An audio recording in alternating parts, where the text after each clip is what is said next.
Buenos días chicos, en este vídeo vamos a ver una continuación de lo que es el vídeo anterior que recomiendo ver primero antes de ver este, lo dejaré en la descripción, en el cual tenemos una axila compresión que nos genera también flectores en ambos ejes, en X y en Y. En el anterior ejemplo era una sección simétrica en el eje vertical, simétrica en el eje Y. En este caso es una sección no simétrica en ninguno de los dos ejes, con lo cual aparecerán productos de inercia que antes no aparecían. Y veremos las diferencias con el caso anterior, puesto que tiene unas dimensiones y unos valores muy similares al caso anterior.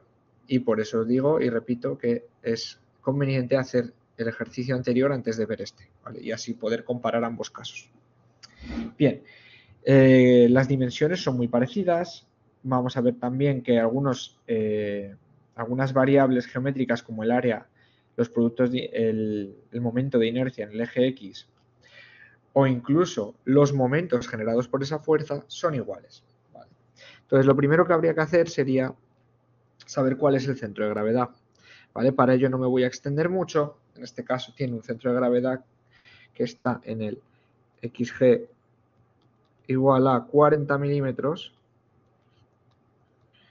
e IG igual a 60 milímetros, igual que antes, igual que en el caso anterior. Eso significa que estará aproximadamente aquí. ¿Vale? Estará aproximadamente ahí y ahora vamos a ver qué es lo que generarían esos momentos en X y en Y y cuál sería su valor. Entonces, si yo tengo esta sección y solo tuviera momento flector en X generado por una carga aquí en un centro de gravedad que está aquí, ¿qué tendría? Tendría, según esta apuesta, que es un axil de compresión, repito, es un axil de compresión, generaría compresión en la parte de arriba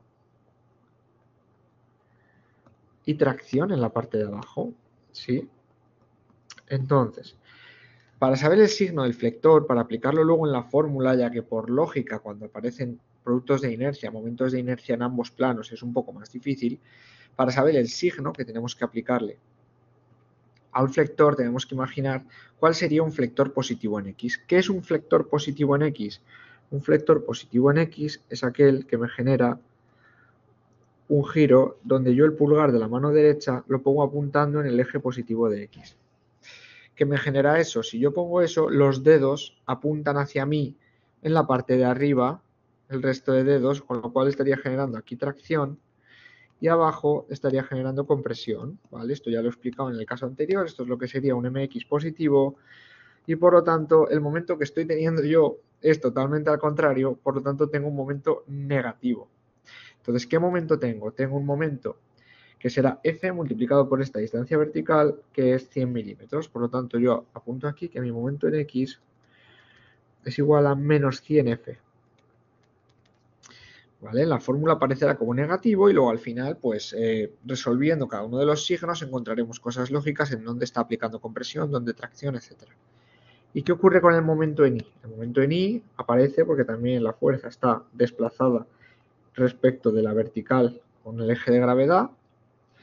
Entonces, si yo tengo mi centro de gravedad aquí, estaría generándome un plano de momento en Y, ¿vale? Que aplicando una fuerza aquí, acción en la parte derecha y compresión en la parte izquierda. Donde esté la fuerza, si es de compresión, estaré generando compresiones con respecto a la vertical orientada desde el centro de gravedad. Toda esta zona está sufriendo compresiones. Entonces, ¿qué ocurre aquí? Yo tengo que imaginar cuál sería mi momento en Y positivo, ¿vale? Momento en Y, que sería apuntando con el pulgar hacia arriba en el eje Y, que es donde apuntan mis dedos hacia mí, en la izquierda. En la izquierda están apuntando hacia mí. Y en cambio en la derecha yo estoy metiendo la pieza hacia adentro. Entonces estoy generando tracción en la parte izquierda y compresión en la parte derecha. Esto sería un MI positivo. Yo todo lo contrario. Tengo compresión en la parte izquierda, tracción en la parte derecha, entonces tengo un MI negativo.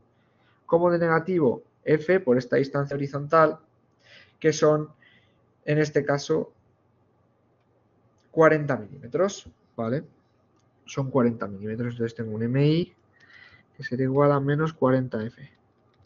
Pero estoy acordándome que el ejercicio, para que sea realista con el que hemos visto en clase, la fuerza no debe aplicarse aquí, sino que debe aplicarse aquí, para que sea también un momento en I de menos 20F, igual que el caso anterior, ¿vale? Quiero hacerlo todo con respecto al caso anterior y con respecto al ejercicio que hemos visto en clase.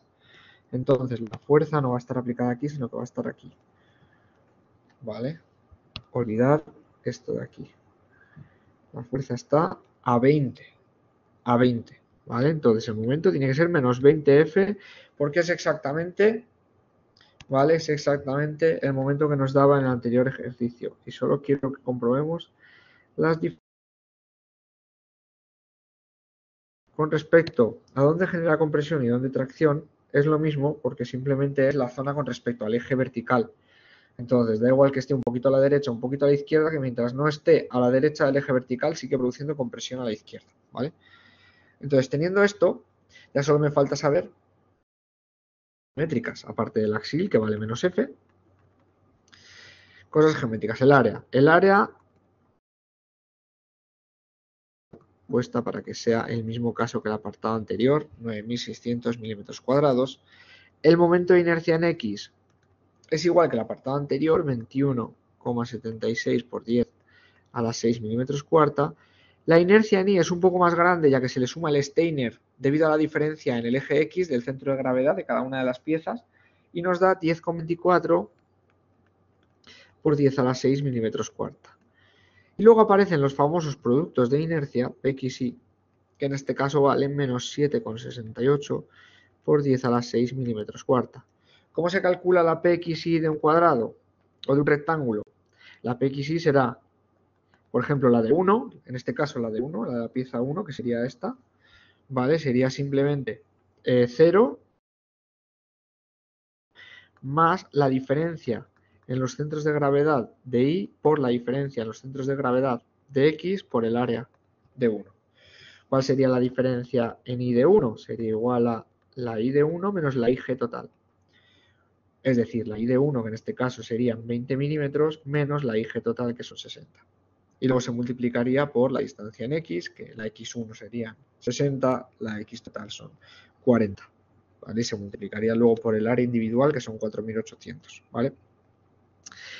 Entonces, con todo eso, ya voy a ir a mi famosa fórmula de las tensiones aplicadas, producidas, tensiones normales por axil y flexión en ambos ejes, que es la siguiente. La tensión sería igual a N entre A más mx por la inercia en Y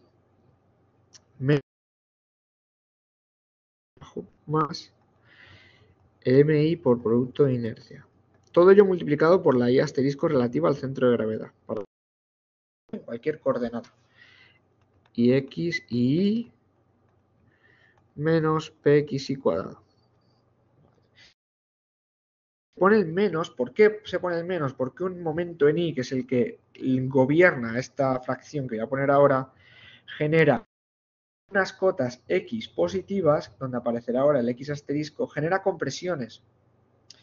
Entonces, para que esta tensión y esto que me gobierna aquí con el MI sea de tracción, yo tengo que poner aquí el menos para que al final con las X negativas genere tracción, que es lo que está generando este MI positivo. Y por eso se pone el menos aquí en la fórmula. MI por la inercia en X más MX multiplicado por la X asterisco y dividido entre lo mismo que el anterior, el producto de las dos inercias menos el producto de inercia al cuadrado. Bien, entonces con todo eso y los datos de arriba, yo tengo una tensión, ¿vale? Que a la hora de calcularme la fibra neutra voy a igualar a 0 y me queda lo siguiente, que 0 es igual a, y ya lo voy a ir resolviendo directamente, menos 1,04 por 10 a la menos 4F menos 5,3125 F por I asterisco menos 2,031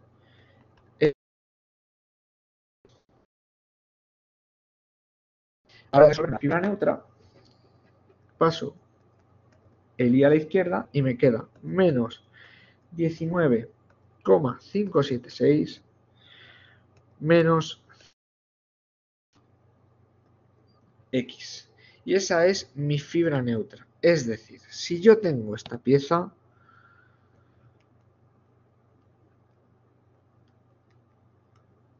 con mi centro de gravedad aquí, mi origen de coordenadas empieza 20 milímetros más abajo, es decir, casi donde termina la pieza 1, y tiene una pendiente negativa de 0,38.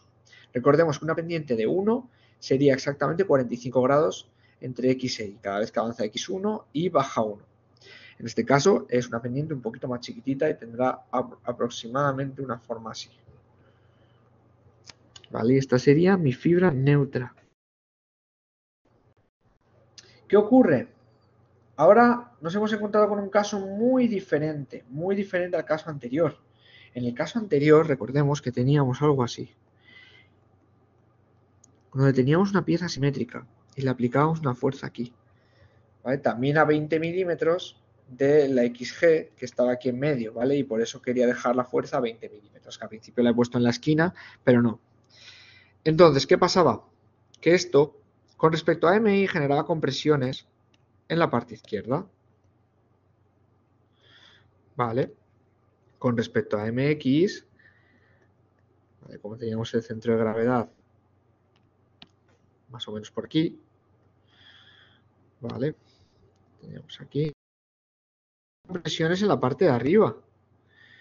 Y luego al final, la fibra neutra nos quedó algo así.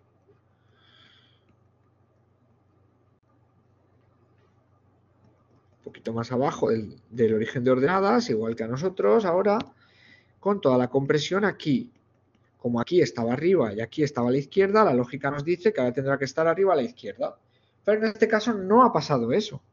No ha pasado eso. Nos ha desmentido toda la lógica al final el resultado matemático porque ha aparecido y ha entrado en juego una cosa que se llaman productos de inercia que son capaces de cambiarte la fibra neutra por completo dependiendo de cuánto valga con respecto a los otros dos valores de inercia. Y ahora veremos un caso particular.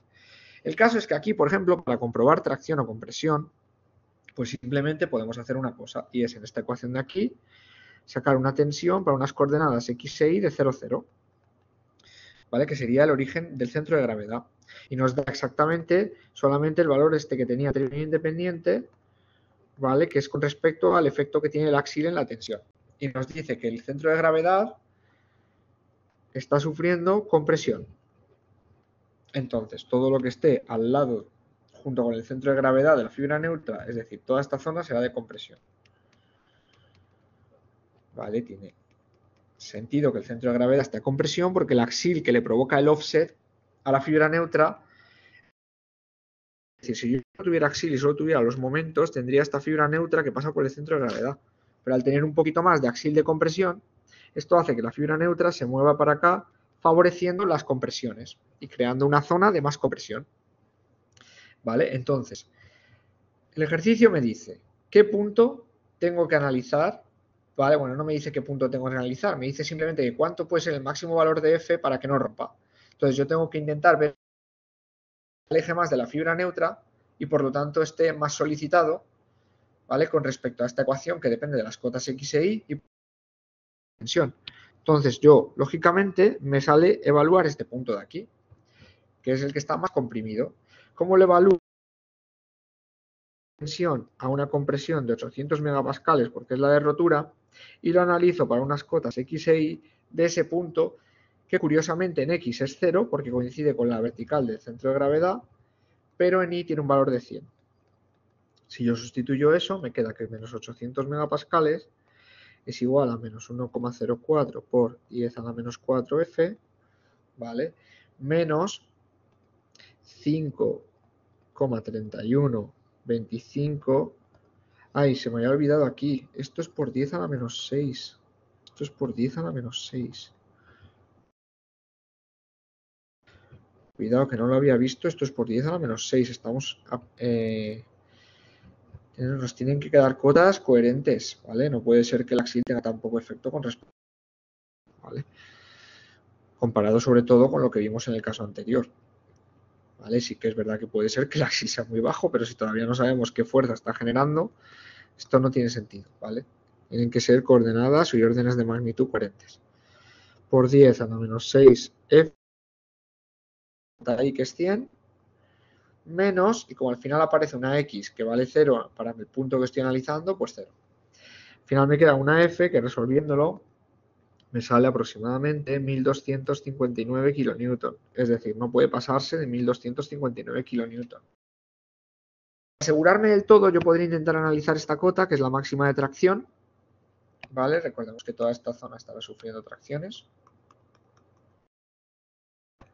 Entonces podría analizar mi tensión de tracción de 800 megapascales, en este caso positivo, para una cota de XY que vale, para este caso en X menos 40 y en Y menos 60. ¿Qué va a pasar? Que entonces el tercero se me vuelven positivos. ¿Vale? Simplemente pasa que al final tengo 800 igual a menos 1,04 por 10 a la menos 4F menos 5,3125 por 10 a la menos 6 F multiplicado por menos 60 menos 2,031 por 10 a la menos 6 F multiplicado por menos 40. Y al final, ¿qué me queda? Que F es igual a 2720 kilonewton, con lo cual esta es más restrictiva y la fuerza no puede superar ese valor para que no rompa todo aquí arriba, a la derecha. ¿Vale? Con todo eso, vamos a una cosa curiosa, que es el efecto que tiene el producto de inercia. ¿Vale? El efecto que tiene el producto de inercia en girarnos la fibra neutra y que no tenga nada que ver con la lógica que hemos. ¿Vale? ¿Qué pasa si yo solamente si esto solamente generase un flector MX, que solo tuviera un MX, ¿no? Pero con una pieza con productos de inercia y cuyo centro de gravedad está aquí? Pues entonces lo que pasa es que mi fibra neutra a priori, si no tuviera productos de inercia, sería esta, con compresiones arriba y tracciones abajo. Voy a poner la fórmula para que veamos el efecto que puede tener el producto de inercia en la fibra neutra. Solo generado por MX, ¿eh? MI vale 0. MI es igual a 0. El axil es igual a 0. Entonces, ¿cómo me quedaría esta fórmula? La fórmula me quedaría que la tensión igual a, y el primer valor del N no lo pongo, el segundo me quedaría MX por la inercia en I por la cota de asterisco, dividido entre lo que sabemos, IX y Y menos PXI igual a 0. Menos PXI cuadrado, perdón. Y ahora me quedaría menos, el MI vale 0, pero sí que es verdad que suma un MX multiplicado por el producto de inercia en la fórmula. ¿Vale? Recordemos esta parte de aquí tiene influencia, ¿vale? También en el segundo sumando de los momentos. Multiplicado por una cota de X asterisco y dividido entre exactamente lo mismo. Uy, he puesto aquí dos Is. Sorry. Y X. Y X y Y menos PX y cuadrado. ¿Qué pasa? ¿Qué pasa? Que si ahora yo quiero sacar el eje de fibra neutra, lo igualo a 0. Como lo igualo a 0, esto se me va algo así. Me queda que mi asterisco es igual a mx pxy por x asterisco dividido entre mx y y. Y entonces el mx aparece arriba y abajo y me queda que mi fibra neutra tiene esta forma.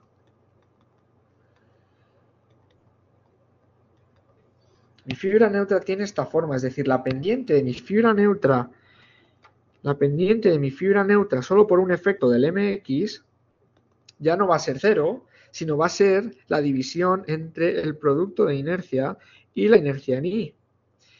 Es decir, que como yo antes tenía un producto de inercia que valía menos 7,68 por 10 a la 6 y una inercia en I que valía 10,24 por 10 a la 6, mi M de la fibra neutra, solamente causado por el MX, ¿vale? Luego se combina con más cosas, ya no es 0, sino que es menos 0,75. Es decir, mi fibra neutra es igual a menos 0,75x y ha pasado de ser esa línea recta tan bonita a ser algo así. dejándome toda la tracción aquí y la compresión aquí. Que luego combinado con el efecto de MI, con el producto de inercia también entrando en juego y con el efecto del axil, me ha quedado al final una fibra neutra de este sentido. ¿Vale? Y por eso son tan importantes los productos de inercia, ¿vale? En piezas no simétricas y cómo entran en juego. ¿Vale? Cómo te pueden cambiar completamente la orientación que tú a priori consideras lógica para el efecto que están teniendo los flectores y para las piezas simétricas que hemos visto, ¿vale? Tener esto muy en cuenta y tener en cuenta por qué aparecen todos estos signos en esta fórmula y seguirlos a rajatabla para al final obtener algo coherente, ¿vale? En nuestra ecuación última. ¿Sí? Bueno, pues muchas gracias por ver este vídeo y nos vemos en el siguiente.